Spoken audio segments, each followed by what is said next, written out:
Udah? Udah nih. Oh iya. Ya. Kelihat nggak? Iya, ya ampun, heeh. Udah kelihat belum di sana? Sudah ada, kalau saya sudah.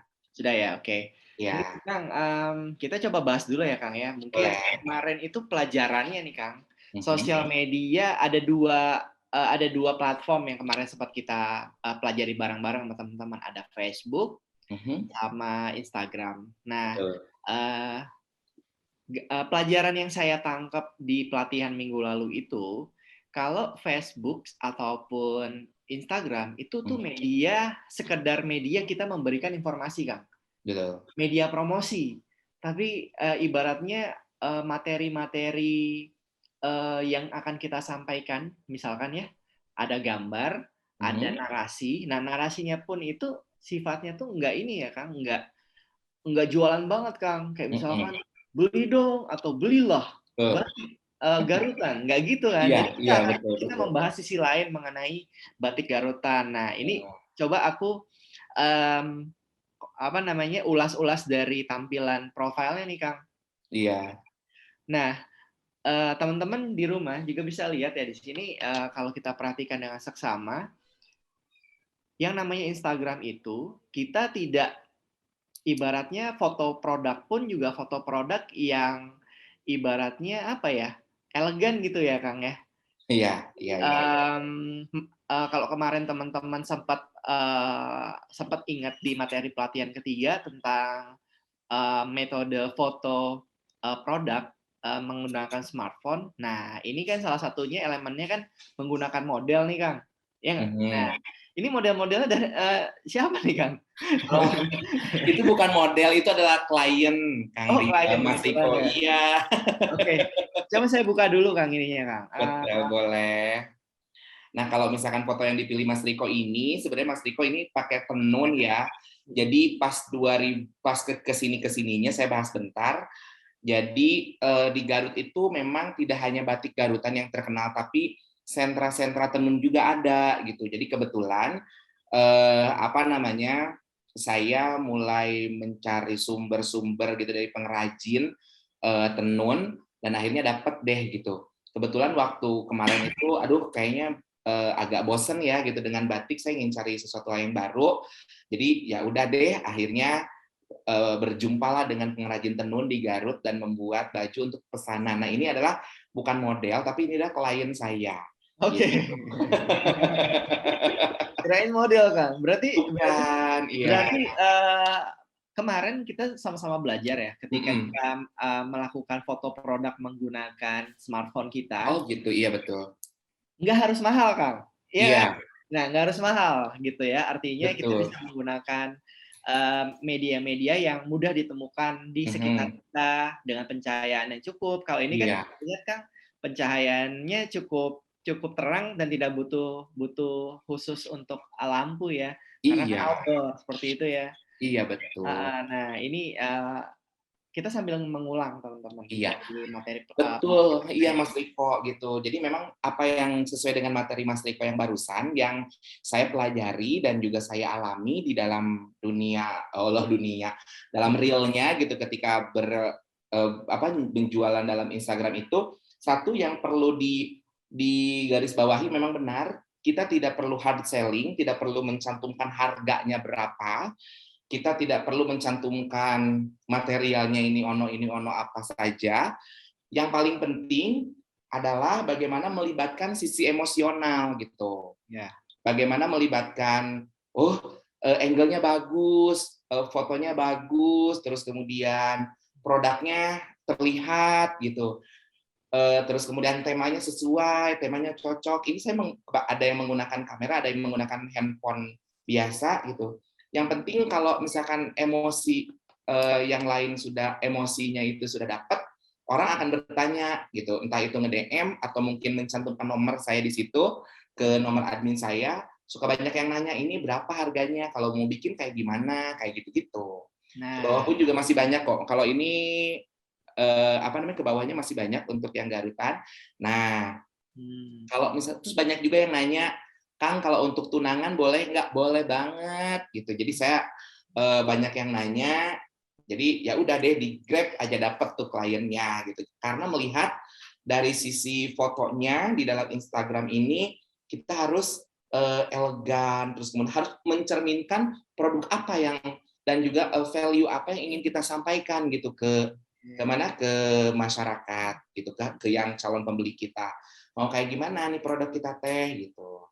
Jadi kayak seolah-olah kalau dalam bahasa Sunda ini kabita ya, orang tuh harus kabita gitu. Nah, orang itu harus apa muncul rasa keinginan gitu untuk mengetahui lebih lanjut gitu. Produk apa sih ini Upidam teh kayak apa aja, nah kayak gitu-gitu. Nah, di sini karena lagi pandemi, terus kemudian orang tuh pada banyak susah gitu ya, mau ke kondangan ke kantor pada malas untuk beli baju batik. Akhirnya saya mencoba menyisir orang-orang yang sedang prewedding gitu. Biasanya kalau yang menurut saya kan yang namanya bisnis wedding itu akan long last sampai kiamat gitu. Orang sampai kiamat pasti akan ada yang nikah ya gitu. Jadi masa sih gitu dari sekian ratus juta orang, sekian ribu orang nggak mau ada yang prewedding menggunakan batik. Nah gitu. Jadi kayak baca peluang ya udah. Terus kalau misalkan kalau orang sudah tertarik gitu dengan profil kita yang ada di Instagram, barulah kita tawarkan value lain gitu yang ada. Nih misalkan kami juga ada tenun untuk Hari Raya Idul Fitri. Nah ini waktu tahun lalu saya mengeluarkan apa namanya tenun baju koko yang asal teman-teman tahu ini terbuat dari sarung atlas. Aduh saya nyebut merek nggak apa-apa ya. Gitu. Terus kemudian kayak sarung, kalau cuma sarung dipakai sholat itu biasa aja ya. Akhirnya saya pilih-pilih gitu sarungnya yang lucu-lucu untuk dijadikan baju. Oke. Tapi kelihatan kayak sarung loh Kang ini. Iya, maka dari itu mungkin ya diberi sentuhan gitu ya, Mas Eko. Jadi Upidam Batik memang berkembang, awalnya memang hanya untuk batik Garutan saja, tapi pas kesini sepertinya saya harus menjual sesuatu value lain gitu.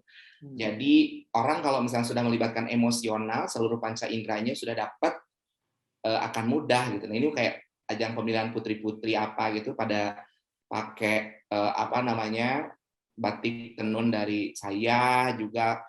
Nah salah satunya itu mungkin pas ketika ada yang ini salah satu bentuk apa ya, Mas Diko boleh nggak ngebahas kayak saya pun juga mungkin promosinya kayak gimana aja nih kalau misalnya Instagram nggak cukup, terkadang orang itu akan tahu kalau misalnya ada yang namanya opinion leader, jadi kayak sebuah sosok gitu ya yang dipercaya. Jadi saya sering mengendorse memberikan endorse kepada kayak Putri Indonesia ya kayak gitu-gitu. Ini kayak dari waktu itu namanya Putri dari DKI Jakarta 2 minta untuk dibuatkan batik tenun, mangga gitu. Saya akhirnya buatkan gitu cocktail dress seperti ini gitu.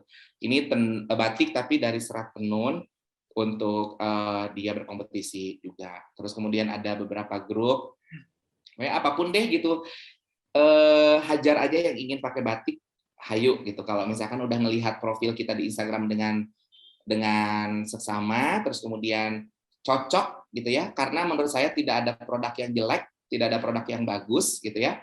Kasarnya semua tidak ada produk yang jelek, jadi semuanya itu pasti bagus, dan yang paling penting itu adalah cocok atau tidak dengan karakter kita, dengan karakter si pembelinya gitu.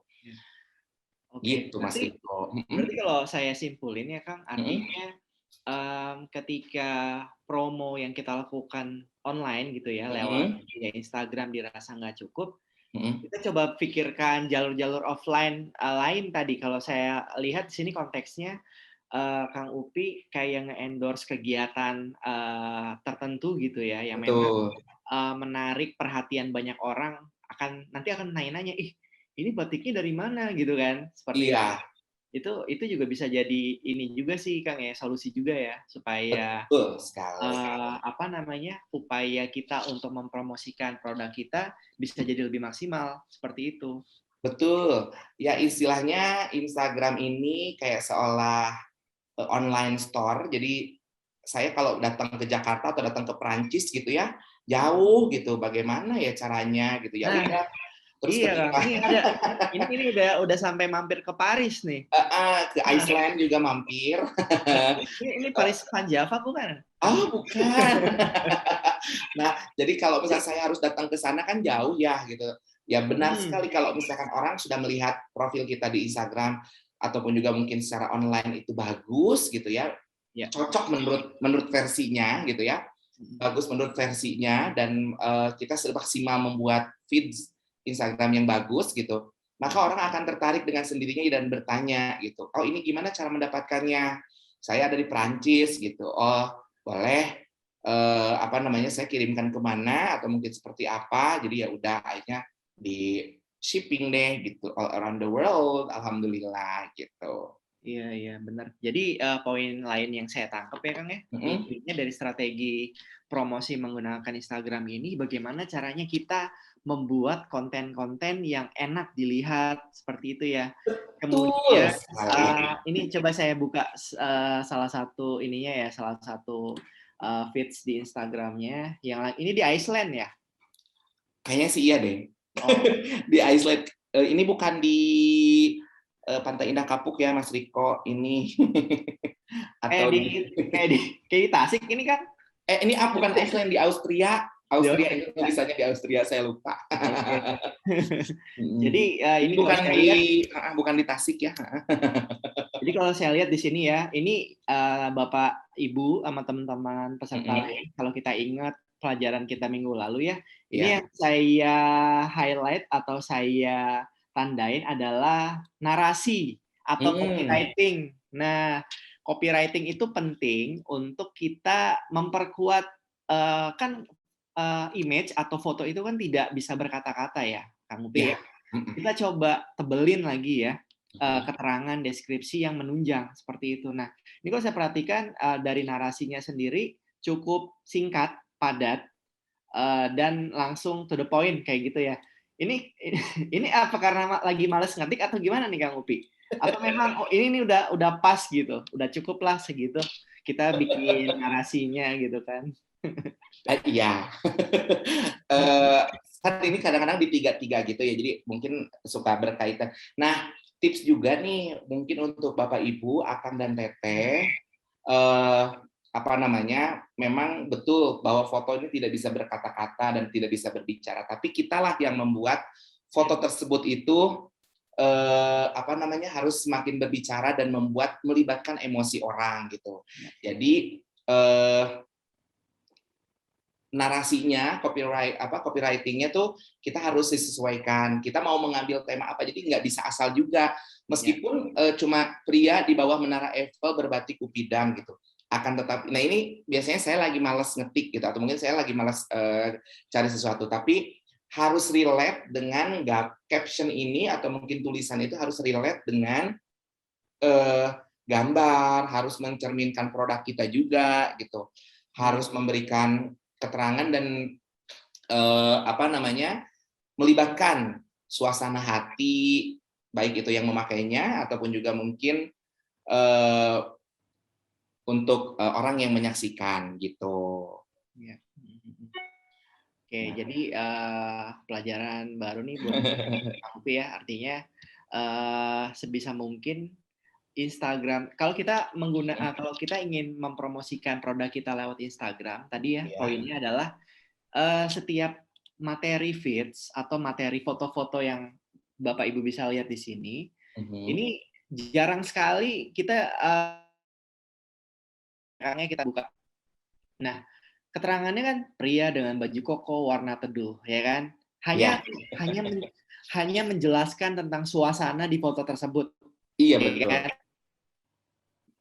Misal bukan narasinya jangan dibuat kayak dengan corak yang bagus, dengan warna hitam yang memukau gitu kan ya. Harga bersahabat. Iya, misalnya kayak gitu. Ataupun apa yang langsung menjelaskan tentang apa namanya? Tentang harga dari produk itu sebisa mungkin dihindari kalau kita ingin menggunakan platform Instagram sebagai media Betul. promosi kita. Jadi kalau saya ulang lagi, Instagram atau Facebook itu adalah sarana kita silaturahmi ke orang, kayak gitu. Iya, Kita betul. ngasih tahu, "Bapak Ibu, produk kita seperti ini, dijelasin baik-baik," seperti itu Kang Upi ya. Nanti Betul. kalau misalkan mereka emang tertarik, Bapak Ibu tinggal cantumkan aja misalkan, "Ini ada nih kalau misalnya, ingin tanya lebih jauh atau ingin membeli atau memesan tinggal hubungi nomor ini." Bisa seperti itu. Tapi Iya. bisa juga mungkin dalam kasus lain ya Kang Upi, ini kan, konteksnya adalah jualan, batik yang memang kita menjaga sisi eksklusifnya, seperti itu ya, supaya tidak Iya. terkesan murahan. Nah, kalau konteks lainnya kita jualan makanan, mungkin nanti di sini bisa kita cantumkan, link-link tertentu yang langsung, nantinya akan, eee, kayak terdirect atau enggak langsung terhubung dengan, platform jualan kita. Apakah nanti bisa di e-commerce ataukah mungkin nanti bisa di website seperti itu. Nah, seperti itulah. Jadi ibarat kata kalau kita misalkan nanti gunakan Instagram sebagai media promosi, sifatnya itu kayak mengumpan ya Kang Upi ya. Betul, Kalau betul kita sekali lagi Mas kalau Riko. kita lagi main voli itu kayak ngumpan gitu. Nah, yang smash-nya itu tuh ya itu, channel-channel atau saluran-saluran seperti e-commerce, Tokopedia, Bukalapak, Shopee, ataupun apa, ataupun bentuknya bisa landing page gitu, seperti itu. Betul, Nah, kurang lebih seperti itu deh betul. Kang Upi ya. Iya, Nah, betul sekali. saya pengen Nah, nanya nih, tapi kalau mhm, untuk mhm, promosi batiknya Kang Upi, apakah mhm. kayak gimana gitu ya? Apakah, menggunakan media marketplace juga kayak Tokopedia ataupun apa seperti itu? Oke, kalau misalkan untuk, batik saya nih, Mas Riko, jadi kalau tadi betul sekali kata Mas Riko bahwa, apa namanya, Instagram ini adalah sebuah umpan gitu. Nah, saya memang, kembali lagi kepada visi saya, kepada niatan saya, menjual baju, menjual batik ini adalah sekaligus juga untuk menjual pengalaman gitu. Jadi, apa namanya, saya belum berniat khusus untuk batik ya, khusus khusus untuk batik, kalau misalkan untuk lini baju yang ready to wear lainnya yang kayak kemeja atau mungkin kayak, apa, gamis, jilbab yang kayak gitu-gitu, itu akan memakai, apa namanya, marketplace kayak semacam yang tadi sudah disebutkan, entah itu Shopee atau Tokopedia dan lain sebagainya, dengan kuantitas, produksi yang besar dan juga, apa namanya, hitung-hitungannya jelas gitu. Kan kalau misalnya kita tahu bahwa kalau untuk yang di Tokopedia ataupun juga mungkin Shopee atau yang kayak gitu tuh, saling, apa ya, murah-murahan gitu ya. Jadi kayak harga paling murah atau promo dan lain sebagainya, bagaimana kita harus dapat, market, apa, laba gitu dari situ. Nah, kalau untuk batik saya sendiri, saya benar-benar pada awalnya, dari awal saya bikin ini, baju-baju saya dibuat bahwa ini memang segmented, terus kemudian tidak serta-merta orang ingin langsung beli, kayak, "Beli ah," gitu. Nah, enggak gitu, tapi pun juga di sini, apa namanya, sehingga saya memang mengkhususkan untuk, ya sudah, sebagai etalase Instagram saya, buat orang tertarik. Jadi saya tidak berniat untuk batik saya dijual ke Tokopedia ataupun juga mungkin yang lainnya. Itu kembali lagi kepada penjualnya, kembali lagi kepada, orang yang, apa, pebisnisnya gitu mau seperti apa dia. Nah, mungkin Riko, Ya? apa namanya, lebih ke arah karena waktu kemarin ini lagi pandemi, terus kemudian semuanya, apa, tersendat gitu. Jadi saya bingung, ini baju-baju yang ada di lemari saya, di warehouse saya tuh banyak banget. Mhm. Nah, bagaimana caranya supaya ada perputaran uang gitu. Nah, kita mungkin sebagai pengusaha gitu, jadi harus pinter-pinter cari peluang supaya tetap bisa makan gitu. Akhirnya, dengan kreativitas yang ada orang yang mau prewedding, terus kemudian, "Kang, saya mau pakai batik Akang sewa, boleh enggak?" Akhirnya saya sewa-sewain tuh, Mmm.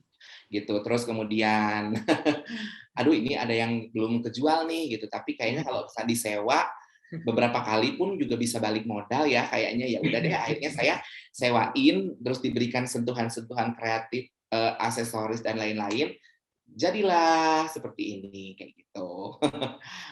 Lumayan juga. Itu apa ya, jadi kayak seolah-olah bertahan, lagi pandemi gitu, gimana Betul caranya ya betul biar dapat betul. uang. Mhm, Betul. gitu. Memang banyak hal yang emang harus kita pikirin untuk gimana cara kita bertahan ya usaha kita, Kang. Iya, Mhm. banget banget. Tapi bener-bener dengan namanya digital ini kayak dunia di dalam genggaman ya gitu. Bagaimana, orang bisa menjangkau kita di seluruh dunia dengan mudah, tapi kembali lagi kepada kita, image apa yang akan kita sampaikan ke orang gitu. Jadi Oke. kita nggak usah asal-asalan gitu kalau bisa mau jualan, ya menggunakan platform Instagram ataupun juga mungkin yang lainnya, Mhm. nggak boleh asal-asalan. Karena setahu saya untuk bermain di sosial media ini, Instagram ini punya karakter followers penggunanya masing-masing. Iya. Betul tadi kata Mas Riko, Facebook pun juga sama. Apalagi mungkin sekarang ada yang namanya TikTok. Iya. TikTok pun juga sama. Nah kayak gitu, Mhm. gitu. Jadi kita harus pandai menganalisis ya, Mas.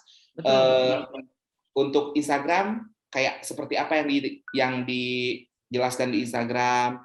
Kalau misalkan yang ditampilkan di YouTube yang seperti apa, kalau yang mau ditampilkan di Facebook itu seperti apa, yang ditampilkan di TikTok itu seperti apa gitu. Kayak gitu. Jadi sosial media memiliki karakter followersnya masing-masing. Jadi kita harus bisa meng-create itu semua gitu Mmm, untuk kelangsungan bisnis tentunya. siap siap Kang Upi. Ini sebelum, apa namanya, kita ngobrol lagi lebih lanjut ya, Iya boleh, sampai, akhir acara kita ini, saya mau buka pertanyaan boleh. buat Aduh teman-teman deg-degan nih. barangkali ada yang ingin bertanya seputar ataupun mau sharing, nggak apa-apa seputar, Aduh, eee, jadi deg-degan nih. seputar bisnisnya gitu yang kaitannya dengan penggunaan sosial media. Jangan Selama ini susah-susah untuk ya. mempromosikan, ini produk-produknya, silakan, biar nanti kita biar saling kasih masukan juga ya, Kang. Karena gini loh, Boleh. Kang, kadang, dulu waktu awal-awal saya jualan pun ketika pengen, promosiin barang dagangan saya di, apa namanya, di Instagram dan lain sebagainya, kadang itu suka tercampur, Kang, Mhm, antara akun pribadi dengan mhm, akun jualan. Nah, iya. sampai suatu ketika ini harus dipisah, nggak bisa disatuin gitu kan. Mhm Karena mhm. memang, tujuannya juga beda-beda ya kan. Nah, mungkin Iya, dari satu itu aja dulu ya, kali bagi teman-teman di sini yang memang belum punya, media sosial yang memang didedikasikan untuk jualannya, bisa mulai dibangun dari sekarang, Kang, ya. Apakah betul. Facebook kah, atau Instagram, ataukah TikTok, ya terserah sih. Intinya sih fungsi dari masing-masing, media sosial itu kan beda-beda, Betul. tinggal disesuaikan aja maunya gimana. Kalau teman-teman suka banget bikin video, ya kan, misalkan, "Ah, saya jualan ini, saya jualan," apa sih namanya tuh, eee, mie ayam, seperti itu kan ya. Mmm, Saya jual mie ayam, kemudian saya suka main TikTok gitu kan. Ya udah, bikin aja akun khusus untuk, mie ayam tersebut, terus bikin konten-konten video yang memang menarik ala TikTok, seperti itu tuh nggak ada masalah. Nah, kalaupun nanti mau bikin Instagram, nggak apa-apa, materi di TikTok kan bisa di-upload juga ya kan, di bisa. Instagram, jadi nggak ada masalah. Artinya setiap fungsi dari sosial media itu bisa kita maksimalkan, supaya orang-orang tahu dulu nih produk kita, Mhm. tahu kemudian, apa namanya, diisi dengan konten-konten yang bagus, pengambilan gambar yang cukup bagus gitu ya, walaupun banyak hal lah kita bisa mencari, tidak harus dengan kamera SLR, kamera handphone pun cukup. Nanti dari situ kan terbangun rasa percaya. Oke, misalkan bagus nih produk gitu ya, tanya-tanya kayak gitu, seperti itu. Nah, misalkan Iya. teman-teman barangkali mau ada yang ini bisa, open mic-nya, nggak apa-apa, silakan. Wow, Kang, ini sambil nunggu Kang ya, ya. oh iya saya mau kasih tahu juga nih, ini, Kang, jadi tiap kali sesi Kang, tiap kali ada pertanyaan bagus, ada reward-nya Kang. Oh iya? Iya, nanti kita pilih 2 orang yang pertanyaannya bagus, nanti, kita kasih, saldo pulsa atau saldo, e-wallet 50.000 lumayan kan? Wow. Serba digital ya Mas Riko ya.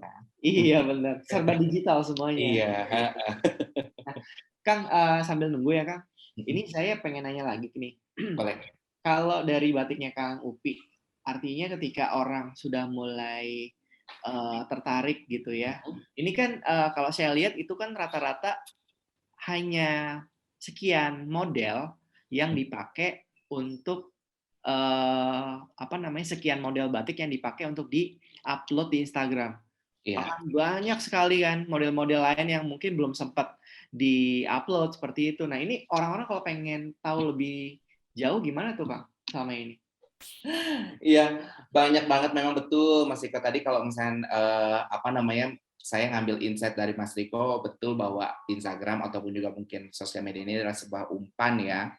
Jadi pas ketika dia nanya ada yang model seperti ini nggak? Oh ada banyak. Jadi sebetulnya memang kalau misalkan saat ini itu jadi kayak oh ya pelajarannya kalau misalkan kita mau jualan di Instagram kita benar-benar tidak boleh males ya.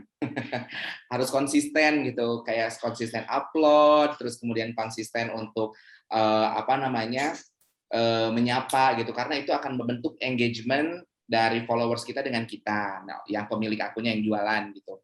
Nah, kalau misalkan untuk saya sendiri, sebenarnya banyak banget yang belum diupload gitu karena entah itu gambarnya kurang kece atau mungkin jadi PR banyak banget sebenarnya Mas Riko yang yang belum diupload gitu. Jadi kalau misalkan orang ya udah gitu ketika mau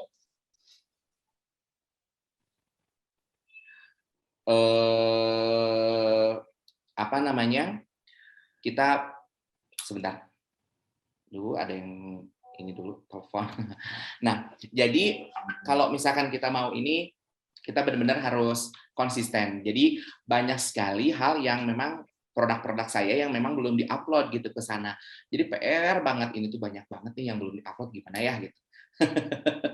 Jadi satu hal kita harus konsisten, terus kemudian karena godaan dari kita jualan online itu adalah males, kadang-kadang suka hoream gitu kalau dalam bahasa Sunda ya. Jadi harus benar-benar konsisten, terus kemudian juga sekiranya ada sesuatu hal yang baru, jadi langsung diuploadkan, terus kayak gimana. Nah, jadi itu yang contoh-contoh tadi itu kayak semacam sebuah jadi sebuah ini namanya tuh apa sih Mas? Jadi kayak namanya tuh kayak contoh. Kalau misalnya mau yang modal seperti ini ada. Jadi banyak tuh yang nanya yang kayak gitu-gitu. Prototype mungkin ya kalau dalam bahasa fashionnya. Prototype. Contoh ya. Contoh, betul. Contohnya yang diupload itu adalah contoh. Terus kemudian masih ada nggak yang ini? Oh ada gitu. Mau yang kayak gimana? Ukurannya kayak gimana dan lain sebagainya baru discuss. Baru deh dibuatin gitu untuk dia. Jadi saya pun juga memang sengaja tidak terlalu mengumbar banyak karena yaitu kembali tadi bahwa orang yang beli produk saya adalah orang yang sudah benar-benar mau dan benar-benar ingin dan benar-benar sudah tertarik gitu. Jadi entah itu nanya ke Instagram, udah selesai nanya-nanya di Instagram, untuk pengukurannya atau mungkin untuk melihat contoh lain kemana Kang? Boleh silakan datang ke studio saya gitu. Ada alamatnya. Baru pas datang diskusi lebih banyak dan kemudian punya keinginan yang lain kita gali-gali terus baru deh gitu. Disitulah pundi-pundi uang akan muncul gitu kalau misalkan kita pandai untuk mengolahnya. Ini berkaitan dengan bisnis saya ya, tapi kalau misalkan kita mau yang kayak semacam makanan atau mungkin hal yang lain beda lagi juga strateginya, tapi itu strategi saya gitu. Siap. Lumayan juga ya, artinya ketika kita tuh kayak ngasih pancingan gitu ya Kang, pancingan di uploadan Instagram kita, kemudian orang berbondong-bondong gitu ya untuk kayak makan umpannya itu, kemudian akan giring ke apakah nanti sifatnya hanya telepon aja, tanya-tanya, atau Mm-mm. langsung main lihat galeri langsung kan ya. Iya. Benar-benar benar. Bisa seperti itu juga.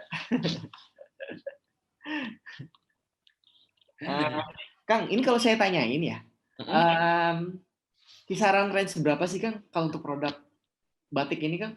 Oke. Kalau misalkan awal-awal tuh saya menjual kemeja batik. Nah, kalau untuk kemeja batik cowok itu di kisaran paling minim itu di 350. Maksimalnya tak terhingga. Kalau untuk ya namanya juga untuk meja batik ya pun juga bisa kita hitung gitu HPP-nya berapa, modal kita berapa, terus kemudian di situ pun juga kita sertakan apa biaya-biaya lain yang kayak biaya ide, produksi apa yang kayak gitu-gitu. Oke, paling murah memang saya menjual di 350.000 untuk apa namanya baju kemeja batik cowok. Terus yang paling mahal yang pernah saya bikin itu 1,5 juta ya untuk kemeja batik karena itu bergantung kepada materialnya. Kalau kan batik itu ada yang batik tulis, ada yang batik printing atau mungkin batik cap biasa gitu. Jadi kalau misalnya yang batik tulis itu kan eh, apa harganya pun juga lumayan pricey ya, gitu. Bisa berjuta-juta. Kalau misalkan mau buy order gitu, monggo harganya segini ada biasa bisa gitu dibuatkan gitu. Terus kemudian kalau misalnya mau yang batik biasa aja ditanya keperluannya untuk apa. Kalau keperluannya hanya untuk ke kantor aja, misalnya ya udah kalau ke kantor aja nggak usah yang heboh, cukup yang seperti ini seperti ini. Jadi nah di situ secara pribadi tanggung jawab moral saya sebagai seorang desainer harus menyesuaikan dengan siapa orang yang make, terus kemudian untuk keperluan apa dia mau pakai karena secara apa namanya brand dia udah ingin banget nih pakai baju saya gitu. Jadi ya udah kita nah di sini harus menjalin yang namanya hubungan baik gitu. Tidak boleh ketika udah lihat di Instagramnya bagus tapi pas ketika kita melayaninya nggak bagus itu zong juga ya jong gitu. Jadi jangan. Jadi ketika di Instagramnya udah membuat image yang keren, image yang baik, image yang ramah, image yang syahdu, pas ketika jumpa secara real apa namanya kita pun juga harus sama gitu ramahnya sama baiknya sama gercepnya gitu dengan ketika kita di online gitu. Nah makanya kita jangan kayak nipu ataupun juga mungkin nggak jujur ataupun juga kayak gimana gitu dengan konsumen. Kasarnya ini adalah sumur kita, jadi nggak boleh gitu kita mengotori tempat kita minum kayak gitu mungkin masih Kyo. Itu Gitu. kalau misalkan mereka nanya-nanya saat barang yang apa namanya ya dibuat sesuai pesanan gitu, berapa lama proses pengerjaannya hingga selesai? Oke, kalau misalkan untuk prosesnya itu tergantung ramai ataupun juga tidak. Jadi saya suka tanya deadline-nya kapan gitu. Oh, deadline-nya kalau untuk kemeja batik itu sendiri biasanya 2 mingguan gitu dari mulai dia memesan 2 mingguan gitu sampai dikirimkan kepada dia gitu ya. Itu kurang lebih 2 minggu untuk kemeja batik. Beda kalau untuk baju cewek, baju-baju wanita itu lebih Rebecca Tumewu or lebih ribet gitu. Jadi apa namanya? Jadi biasanya itu kurang lebih 1 bulanan untuk dress gitu ya, kayak gitu-gitu. Kalau untuk yang modelnya simple, bisalah 2 minggu atau 3 minggu. Yang lama itu lebih ke arah menerjemahkan idenya sih sebenarnya, gitu.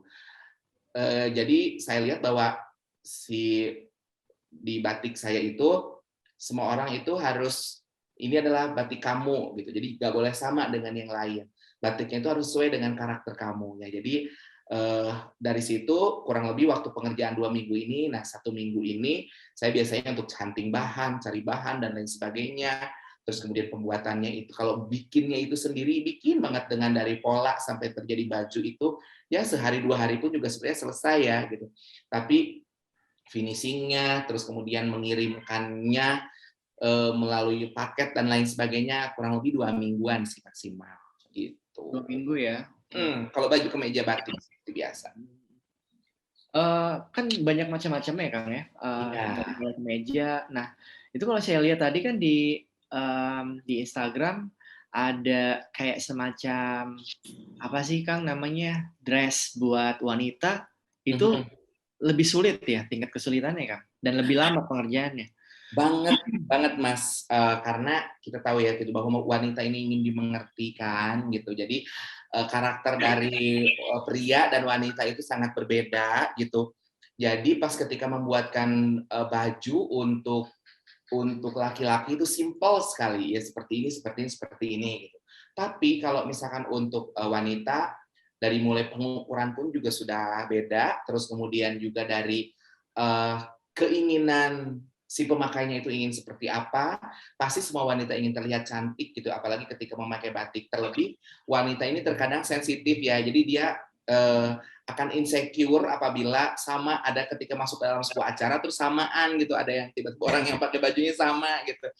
Itu sudah menjadi sesuatu hal yang, masalah juga. Nah, bagaimana caranya, saya membuatkan bajunya itu berbahan batik tapi dia itu pede, yang paling penting yang pertama nyaman, yang kedua dia pede memakainya. Jadi, nah, hasil dari ketika menjadi bajunya itu puas, terus kemudian pas sesuai dengan dirinya dan sesuai dengan karakternya. Jadi makanya ada penggalian karakter dulu kalau saya, siapa yang mau memakainya, ke acara apa, dan saya sampai riset kira-kira biasanya nih yang paling ribet ini kayak mau ke kondangan, ada bridesmaid gitu ya, bikinin baju, dress, nah aduh gitu, berbahannya itu kan sama. Nah bagaimana caranya dari bahan sama itu modelnya harus beda dan dia itu harus shining, sparing, splending gitu ya sendiri. Nah itu yang apa namanya harus kita pinter-pinter menerjemahkan. Nah, jadi waktunya lebih lama gitu kalau untuk membuat baju wanita karena wanita ingin dimengerti, ya kan? Gitu. Oke, Kang, ini kita udah hampir di penghujung acara nih, Kang. Wow, nggak kerasa ya Mas Riko. Kerasa ya, ngobrolnya panjang juga. Ada yang nanyanya nggak ini teh? Yang nanya, aduh nih, belum belum ada ini nih yang nanya, atau enggak langsung mungkin sebelum ditutup ya, Tanya atuh aku teh. tanya tanya balik, Kang. Ya ya ya. Kang Upi, pesan-pesannya dulu nih, buat teman-teman yang udah punya rintisan usaha seperti itu ya, gimana sih, caranya supaya memulai, eee, pemanfaatan internet nih, buat apa namanya, buat, kelanjutan dari usahanya, apalagi saat pandemi kayak gini kan. Gimana Kang, pesan-pesannya? Oke, mungkin yang ada di sini semuanya di room Zoom ini pasti sudah memiliki rintisan bisnis ya semuanya. Dan saya merasa bersyukur sekali gitu. Dan tentunya prosesnya itu mungkin Mas Riko bahwa teman-teman semua, Bapak, Ibu, Akang, Teteh, Mas dan Mbak yang ada di sini itu pasti sudah menjalankan bisnisnya dan juga merintisnya dengan penuh effort gitu ya, penuh dengan semangat dan lain sebagainya. Yang saya pelajari ketika terjun praktis apa namanya? Yang pertama kita harus memiliki bisnis yang harus disesuaikan terlebih dahulu dengan passion kita sendiri itu apa. Nah, kalau misalkan kita sudah menjalankan apa namanya? Bisnis ini sebagai acuan untuk sarana niatan kita untuk apa namanya? Mencari nafkah, terus kemudian juga apa namanya? Beribadah ataupun juga yang lainnya, yang kalau disesuaikan dengan keinginan diri, disesuaikan dengan passion, disesuaikan dengan minat, kita menjalankannya itu akan sangat-sangat ringan gitu. Terus ketika memulai proses dari penjualannya, memasarkannya, kita tidak boleh insecure dalam artian kita yakinkan bahwa produk kita ini adalah produk yang paling bagus gitu. Nah, lalu bagaimana caranya supaya orang lain pun juga tahu apa value dari produk kita? Ya harus dibuat sedemikian rupa wajah di Instagram atau wajah di sosial media itu sebagus mungkin. Entah jadi sehingga orang tuh pesan yang ingin kita sampaikan itu terdeliver dengan baik. Terus kemudian kembali lagi bahwa untuk melibatkan sisi emosional kalau kita menjual dari sisi apa namanya online gitu. orang akan lebih cenderung, kan orang tuh banyak banget nih yang dagang gitu ya secara online, yang dagang batik nih lapaknya banyak banget gitu. Tapi bagaimana ketika orang sudah tertarik secara emosional, tersentuh hatinya, keinginannya gitu dengan value yang sudah kita sampaikan, entah itu gambar yang bagus, apa namanya, narasi ataupun juga caption yang bagus gitu. Terus kemudian juga konsistensi kita, terus kemudian kepercayaan ini bisa itu dikatakan, oh ada produknya, ada tokonya, online store dan juga offline store-nya, terus kemudian ada testimoninya dan lain sebagainya, maka kita harus bikin itu semuanya, wajah kita di Instagram sebagai online etalase kita itu semenarik mungkin, membuat orang lain ingin bertanya gitu. Nah, selain secara muka, secara wajah kita kuatkan, secara badannya atau mungkin secara di belakangnya itu kita pun juga harus dikuatkan, entah itu pelayanannya, entah itu mungkin apa namanya harus gercep, entah itu mungkin harus apa namanya responsif dan lain sebagainya.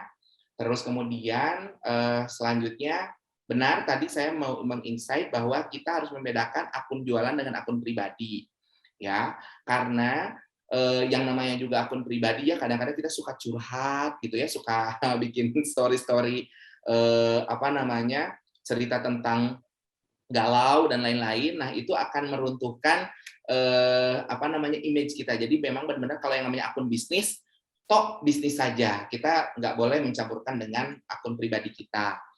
Lalu kemudian yang saya rasakan juga setelah itu apa namanya the real kepuasan pelanggan itu bukan hanya testimoni saja, tapi dia repeat order. Gitu dia repeat order, repeat order, repeat order. Dan repeat order itu sendiri mungkin karena dia sudah tahu benefit dari produk kita, terus kemudian tidak hanya wajahnya aja secara online yang terpampang bagus, tapi pun juga ketika kita di dalamnya pun juga secara responsif dan juga memang bagus produknya. Nah, maka dari itu kelangsungan bisnis kita insya Allah akan lanjut gitu. Segitu aja Kang ya. Panjang kali lebar kali tinggi ya Kang. Wejangannya bermanfaat banget buat kita bisa Amin. ambil pelajaran kita hari ini. Artinya jangan pernah takut untuk memulai. Kalau nggak mau memulai, nggak bakalan ini ya, nggak akan Betul sekali. lihat ininya maksimal benefitnya yang nanti yang akan kita dapatin seperti itu. Baik, oke Kang Upi, karena waktu udah jam segini nih 3.30, Iya. jadinya mungkin teman-teman peserta lainnya udah punya kesibukan lainnya. Makasih banyak sudah hadir di acara Bincang Inspiratif kita episode pertama nih Kang. Oh iya? Karena akan ada episode-episode selanjutnya sampai bulan November rencananya. Seperti itu. Aduh, Mas Rico, terima kasih Ya. banyak. Terus kemudian untuk Bapak dan Ibu yang lain pun juga terima kasih atas waktunya juga. Baik, oke Kang Upi, akhir kata saya tutup acara Bincang Inspiratif kita sore ini. Terima kasih buat teman-teman, buat bapak-bapak dan ibu-ibu yang sudah hadir dari Desa Kalitengah, Jaya Waras, Karangbenar, Loramwetan, dan Janggalan. Jangan lupa nanti untuk ikutan lagi Bincang Inspiratif kita berikutnya di minggu depan. Seperti itu. Baik, Assalamualaikum warahmatullahi wabarakatuh. Waalaikumsalam.